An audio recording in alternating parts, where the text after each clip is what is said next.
Hello students, good morning to all of you. कैसे हैं आप? आशा करता आप अच्छे होंगे, आपका पढ़ाई अच्छे से चल रहा होगा। चलिए देखते हैं क्वेश्चन नंबर टू क्या दिया हुआ है। चलिए पढ़ते हैं।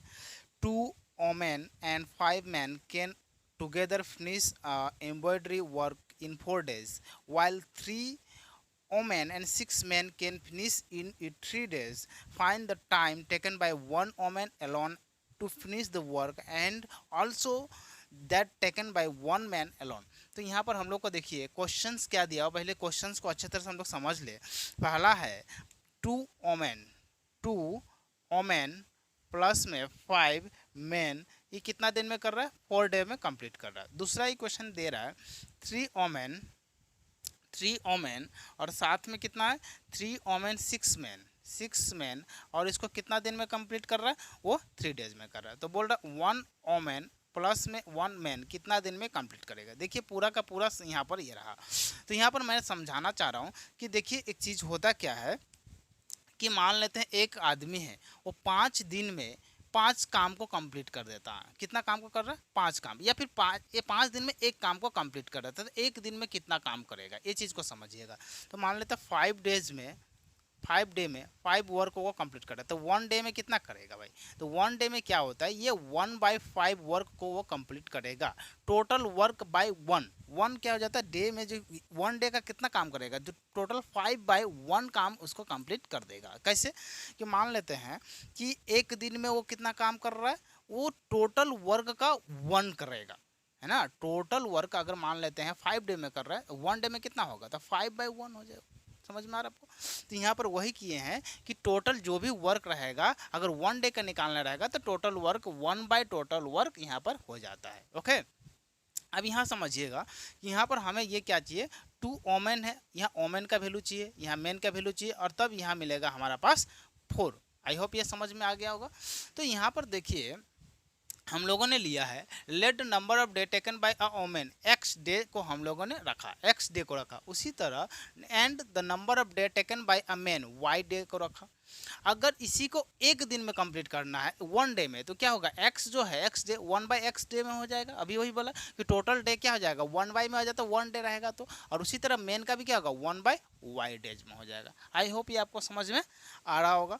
अब देखिए केस 1 में क्या दिया हुआ है आपको, ये वाला पार्ट दिया हुआ है। तो ये वाला पार्ट क्या है, केस 1, केस 1 के हिसाब से देखिए ये वाला देखिए 2 ओमेन, ओमेन का वैल्यू कितना दिया हुआ है? तो ओमेन का वैल्यू अगर देखिएगा तो 1/x दिया हुआ है। तो यहाँ पर देखिए ओमेन का जगह पर क्या आ जाएगा, 1/x होगा, इंटू 1/x हो जाएगा। तो क्या मिल जाएगा, 2/x। और यहाँ पर मेन का जगह पर क्या हो जाएगा, मेन का जगह पर 1/y हो जाएगा। और ये टोटल वर्क कितना, 4, तो मतलब 4 डे में कर रहा है। तो ये 1 डे में कितना करेगा, तो 1/4 करेगा, क्योंकि टोटल डे में करता है 4, तो एक दिन का बात है। तो एक दिन के क्या होगा, 1/4 हो जाएगा। टोटल नीचे आ जाएगा, ऊपर में 1 आ जाएगा।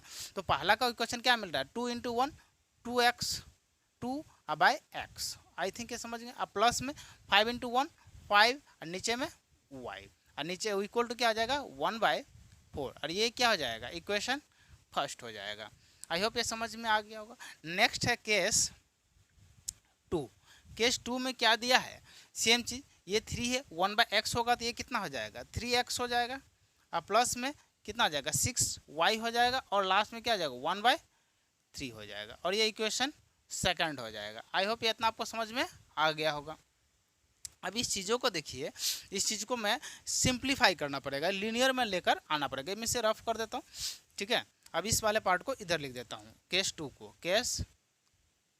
टू केस 2 के क्या दिया हुआ, 3x plus 6y equal to 1/3, equation 2। इसे इधर में क्यों लिखा, क्योंकि इसको मैं अच्छी तरह से सिंप्लीफाई कर सकूँ अच्छे से। देखिए तो ये यहाँ पर देखिएगा 1/x को अगर हम लेट करें, लेट 1/x इक्वल टू ए ले लेता हूँ। क्या ले लिया, ए। तो ए लेने पर क्या बन जाएगा, ये 2a बनेगा, क्योंकि 1/x का वैल्यू क्या हो जाएगा, ए। तो ये 2a हो जाएगा, प्लस में 5, 1/y का जो वैल्यू है वो b ले लेता हूँ। तो ये क्या हो जाएगा, 5b इक्वल टू 1/4 का 1/4 ही रह जाएगा। ओके, अब यहाँ से देखिए ये 4 को ये पूरा मल्टीप्लाई करेंगे तो 4 × 2 8a, 4 × 5 20b और इक्वल टू 1। और ये क्या हो जाएगा, इक्वेशन 3। उसी तरह यहाँ पर देखिए ये 3a हो जाएगा, प्लस ये 6b हो जाएगा इक्वल टू 1/3। 3 से मल्टीप्लाई कर दे, 3 × 3 तो ये हो जाएगा 9a प्लस में 6 3 18b और इक्वल टू 1, और ये क्या हो जाएगा इक्वेशन 4 हो जाएगा। आई होप ये आपको इतना समझ में आ गया होगा। अब इस इक्वेशन को हम लोग को सिंप्लीफाई करना है। क्या करना है? सिंप्लीफाई। सिंप्लीफाई का मतलब हो जाता है आप किसी भी इक्वेशन को इसमें पुट कर सकते हैं। तो मैं बाय एलिमिनेशन मेथड ही कर देता हूँ, बाय एलिमिनेशन मेथड। ओके, तो बाय एलिमिनेशन मेथड में क्या होता है कि ये दोनों में से कोई एक को आपको इक्वल करना पड़ता है। तो यहाँ पर देखिए 8 है, इधर में कितना 9 है, तो मैं इस 8 से ये पूरा कंप्लीट में मल्टीप्लाई कर दूंगा और इस 9 से इस पूरा कंप्लीट में मल्टीप्लाई कर दूंगा। मतलब यहाँ पर मैं ऐसा कर सकता हूँ, इक्वेशन थर्ड को कितना से मल्टीप्लाई करना है? 9 से। पूरा को 9 से मल्टीप्लाई करने पर क्या हो जाएगा? 9 है 72 हो जाएगा, 72 है, और यहाँ प्लस हो जाएगा 9 गुना 2 180 हो जाएगा, और ये b हो जाएगा, और 9 एकम 9 हो जाएगा। आई होप ये समझ में आ गया। उसी तरह इक्वेशन 4 को किससे मल्टीप्लाई करना? 8 से। 8 से करेंगे तो ये भी 72 ये हो जाएगा, 8 गुना 9 72, और फिर से देखिए 18 गुना 8 8 8 64 हो जाएगा, और 8 एकम 8 अच्छा 14 यानी 144 हो जाएगा b, और इधर में क्या हो जाएगा? 8 एकम 8 हो जाएगा। तो यहाँ पर देखिए क्या हो जा रहा है, यहाँ पर हो जाएगा ये आपको इक्वेशन थर्ड -4। ओके, तो थर्ड -4, तो इसको भी माइनस कीजिए, ये माइनस हो जाएगा और ये भी माइनस हो जाएगा। ठीक है, तो यहाँ से देखिए 72 72 कैंसिल, यहाँ पर 144 में से 180 जाएगा तो कितना आ जाएगा आपका?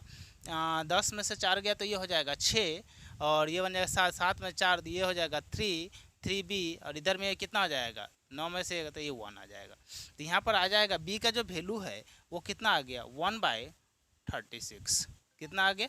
1/36 आ गया b का वैल्यू। आई होप ये आपको समझ में आ गया होगा। b का वैल्यू आ गया 1/36। अब यहाँ पर पुट कर देते हैं, कहीं पर भी पुट कर सकते हैं, है ना। यहाँ पर मैं पुट करके दिखा देता हूँ। पुटिंग b इक्वल टू 1/36 इन, किस में करूँ? किसी में भी आप यूज कर सकते हैं, ऐसा नहीं है। चलिए मैं 3 में ही कर देता हूँ, इन इक्वेशन 3। ठीक है, 3 कैसा? 8a plus 20b equal to 1। तो ए बी का वैल्यू कितना है देख लेता हैं। 8a प्लस 20, b का वैल्यू 1/36 इक्वल टू 1। ये कट जाएगा, देख लेते हैं कितना से कटेगा। ये हो गया आपका, हाफ करेंगे तो ये 18, और ये हो जाएगा 10, यहाँ से 4 से चला जाएगा, 4 नामा 36, और 4 से 5 बार में, है ना। तो ये हो जाएगा 8a इक्वल टू, ये उस साइड भेज देते तो 1/-5/9 हो जाएगा। अब यहाँ पर देख सकते हैं 8a का वैल्यू कितना? 9 एकम 9, 9 में से 5 चला जाएगा तो 4, तो 4/9 आ गया। अब इसको और सिंप्लीफाई करना पड़ेगा, थोड़ा सा मैं इसे रफ कर देता हूँ। ठीक है, ये आप तो कर ही लिए होंगे। अब यहाँ से देख लेते हैं क्या होगा कि 8 को इधर भेज देते हैं, तो a इक्वल टू क्या होगा? 4/9 इंटू में 8, तो 4 से ये 2 बार में जाएगा, तो a का वैल्यू कितना आ गया? 1/18। तो a का वैल्यू कितना बन गया? 1/18 मिल गया, और b का वैल्यू कितना मिल गया? 1/36 मिल गया। ओके, तो हमें क्या निकालना था? एक मेन और एक डे का कितना दिन में लगेगा, वही क्वेश्चन था। क्वेश्चन क्या दिया हुआ, चलिए पढ़ लेते हैं। तो एक दिन में वो कितना करेगा, तो हम लोग लेट किए हुए थे, देख लेते हैं। लेट में जो हम लोग किया 1/x का वैल्यू क्या है देख लेते हैं। तो यहाँ पर देखिए a का जो वैल्यू है, a का वैल्यू कितना आ जाएगा? 1/x। 1/x का मतलब 1/18, तो x इक्वल टू कितना हो जाएगा? 18। पहला हो गया 1/x का वैल्यू कितना आ गया? 18। ठीक है, 18 डे में हो जाएगा। उसी तरह b का वैल्यू कितना आ जाएगा? b का जो वैल्यू है वो कितना दिया हुआ? b इक्वल टू दिया हुआ 1/36, तो b का वैल्यू 1/y है, तो y के कितना आ जाएगा? 1/36, तो y का जो वैल्यू हो जाएगा वो हो जाएगा 36। आई होप ये समझ में आ गया होगा आपको। और यहाँ से देखिए, यहाँ पर देखिए let the men of the taken by woman, तो कितना दिन में करेगा? तो x का जो है, x लिया है, x कितना दिन में कर रहा है? 18 दिन में करेगा। तो यहाँ पर हम लोग सीधी यहाँ पर ये लास्ट में लिखना है, इधर से मैं रफ कर देता हूँ ये वाला पार्ट। लेट यहाँ से हटा देना है, यहाँ से लेट हट जाएगा, और यहाँ पर कितना आ जाएगा? फिर x का वैल्यू कितना आ गया? 18, तो यहाँ पर हो जाएगा 18 डेज, और y के हो जाएगा 36 डे। 36 डे, और यही आपका क्या हो जाएगा? कंप्लीट आंसर हो जाएगा। ठीक है, ये नहीं लिखना है, इसके बाद ये आपका लास्ट हो जाएगा, यहाँ तक ही लिखना है। ठीक है, ये वाला हो जाएगा लास्ट का आंसर, इसके नीचे नहीं लिखना है। ओके, तो आई होप ये आपको समझ में आ गया होगा। और ये क्वेश्चन नंबर 2 का 2 था। तो नेक्स्ट देखेंगे 2 का 3 नंबर क्वेश्चन। तब तक के लिए जय हिंद, थैंक यू।